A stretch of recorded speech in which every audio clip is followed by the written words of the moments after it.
നമസ്കാരം. Fed റിസർവിൻ്റെ meeting outcome ഇന്ന് വരാനിരിക്കെ കഴിഞ്ഞ ദിവസം അമേരിക്കൻ മാർക്കറ്റ് ഏറെക്കുറെ ഫ്ലാറ്റ് പെർഫോമൻസ് ആണ് കാഴ്ചവെച്ചത്. ഒട്ടുമിക്ക ഇൻഡെക്സുകളും ഫ്ലാറ്റ് സൈഡിൽ ക്ലോസിംഗ് നൽകി. യൂറോപ്യൻ ഫ്യൂച്ചറും അമേരിക്കൻ ഫ്യൂച്ചറും ഇന്ത്യൻ മാർക്കറ്റും ഇന്ന് ഒരു ഫ്ലാറ്റ് ഓപ്പണിങ്ങിൻ്റെ സാധ്യതകളാണ് നൽകുന്നത്. കഴിഞ്ഞ ദിവസം ഇന്ത്യൻ മാർക്കറ്റ് 0.20% ഉയരുകയും തുടർച്ചയായ രണ്ടാമത്തെ ദിവസവും പോസിറ്റീവ് ക്ലോസിംഗ് നൽകുകയും ചെയ്തു. നിഫ്റ്റി 25,725 മുകളിൽ ക്ലോസിംഗ് നൽകിയതുകൊണ്ട് 25,800 ഇമ്മീഡിയറ്റ് റെസിസ്റ്റൻസായി പ്രവർത്തിക്കും. 25,800 എന്ന ഇമ്മീഡിയറ്റ് റെസിസ്റ്റൻസ് മാർക്കറ്റ് ഡിസിസീവായി മറികടക്കുകയാണെങ്കിൽ 26,000 വരെ ഉയരാൻ സാധ്യതയുണ്ട്. അതേസമയം 25,500 മാർക്കറ്റിൻ്റെ പ്രധാന സപ്പോർട്ടായി പ്രവർത്തിക്കുകയും ചെയ്യും. ഇനി ഇന്നത്തെ ട്രേഡിംഗ് സെഷനിൽ സ്റ്റോക്ക് സ്പെസിഫിക് ആക്ഷൻ വരാൻ സാധ്യതയുള്ള ചില പ്രധാനപ്പെട്ട സ്റ്റോക്കുകളെ പരിചയപ്പെടാം. ഒന്നാമത്തേത് പ്രഭ എനർജി. പ്രഭ എനർജി റൈറ്റ് ഇഷ്യൂ വഴി 140 കോടി രൂപയുടെ ഫണ്ട് റൈസ് ചെയ്യാൻ തീരുമാനിച്ചിട്ടുണ്ട്. അതുകൊണ്ട് സ്റ്റോക്കിനെ ഫോക്കസ് ചെയ്യാവുന്നതാണ്.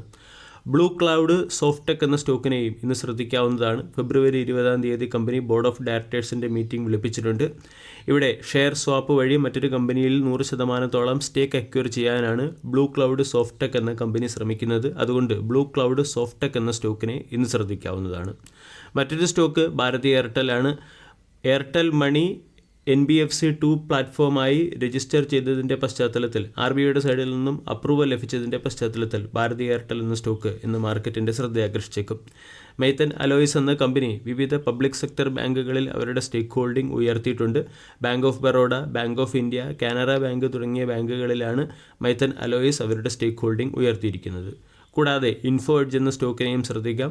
ഇൻഫോ എഡ്ജ് അതിൻ്റെ സ്റ്റാർട്ടപ്പ് ആമിൽ 30 കോടി രൂപയുടെ ഇൻവെസ്റ്റ്മെൻറ്റ് നടത്തിയതുകൊണ്ട് സ്റ്റോക്കിനെ ഫോക്കസ് ചെയ്യാവുന്നതാണ്.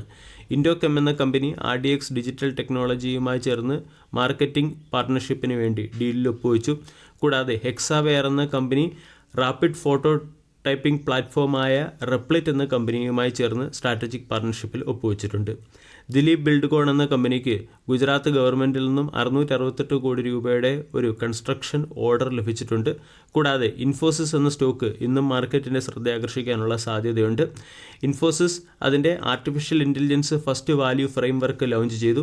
ഏകദേശം $300 billion artificial intelligence service provide ചെയ്യാനാണ് കമ്പനി വരുന്ന വർഷം കൊണ്ട് ലക്ഷ്യമിടുന്നത്. ഇതിൻ്റെ പശ്ചാത്തലത്തിൽ ഇൻഫോസിസ് എന്ന സ്റ്റോക്കിനെ ഫോക്കസ് ചെയ്യാവുന്നതാണ്. എഞ്ചിനീയേഴ്സ് ഇന്ത്യ എന്ന കമ്പനി സെക്കൻഡ് ഇൻട്രീം ഡിവിഡൻറ്റുമായി ബന്ധപ്പെട്ട തീരുമാനമെടുക്കുന്നതിന് വേണ്ടി ബോർഡ് ഓഫ് ഡയറക്ടേഴ്സിൻ്റെ മീറ്റിംഗ് ഫെബ്രുവരി 26 വിളിപ്പിച്ചിട്ടുണ്ട്. അദാനി എൻ്റർപ്രൈസസ് ശ്രീ വിശ്വവർദ്ധി എന്ന കമ്പനിയുടെ 49% സ്റ്റേക്കുകൾ 96,070 കോടി രൂപയ്ക്കടുത്ത് അക്വയർ ചെയ്തിട്ടുണ്ട്. അതുപോലെ തന്നെ മറ്റൊരു സ്റ്റോക്ക് ബെൽ എന്ന സ്റ്റോക്കാണ്. ബെൽ എന്ന കമ്പനിക്ക് സെയിൽ എന്ന കമ്പനിയിൽ നിന്നും ക്യാപ്റ്റീവ് പവർ പ്ലാന്റ് സെറ്റപ്പ് ചെയ്യുന്നതിന് വേണ്ടി 1,200 കോടി രൂപയുടെ ഓർഡർ ലഭിച്ചിട്ടുണ്ട്. വെൻറ്റീവ് ഹോസ്പിറ്റാലിറ്റി എന്ന കമ്പനി VN ബിസിനസ് പാർക്ക് എന്ന കമ്പനിയുടെ 100% സ്റ്റേക്കുകൾ 60 കോടി രൂപയ്ക്ക് അക്വയർ ചെയ്തതുകൊണ്ട് വെൻറ്റീവ് ഹോസ്പിറ്റൽ എന്ന സ്റ്റോക്കിനെയും ഇന്നത്തെ ട്രേഡിംഗ് സെഷനിൽ ഫോക്കസ് ചെയ്യാം. സ്റ്റൈലം ഇൻഡസ്ട്രീസിൻ്റെ പ്രൊമോട്ടർ കമ്പനിയുടെ 10% സ്റ്റേക്കുകൾ ഓഫ്ലോഡ് ചെയ്യുകയും കമ്പനിയിലുള്ള ടോട്ടൽ സ്റ്റേക്ക് ഹോൾഡിംഗ് 13% കുറയ്ക്കുകയും ചെയ്തിട്ടുണ്ട്. അതുകൊണ്ട് സ്റ്റൈലം ഇൻഡസ്ട്രീസ് എന്ന സ്റ്റോക്കിനെ ഫോക്കസ് ചെയ്യാവുന്നതാണ്. സാത്വിക് എനർജി എന്ന കമ്പനിക്ക് ഫോട്ടോവോൾട്ടായിക് മൊഡ്യൂൾ സപ്ലൈ ചെയ്യുന്നതിന് വേണ്ടി 44 കോടി രൂപയുടെ ഓർഡർ ലഭിച്ചതുകൊണ്ട് സാത്വിക് ഗ്രീൻ എനർജി എന്ന സ്റ്റോക്കിനെയും ഇന്ന് ഫോക്കസ് ചെയ്യാം. വീഡിയോ എല്ലാവർക്കും ഇഷ്ടമായി എന്ന് വിശ്വസിക്കുന്നു. താങ്ക്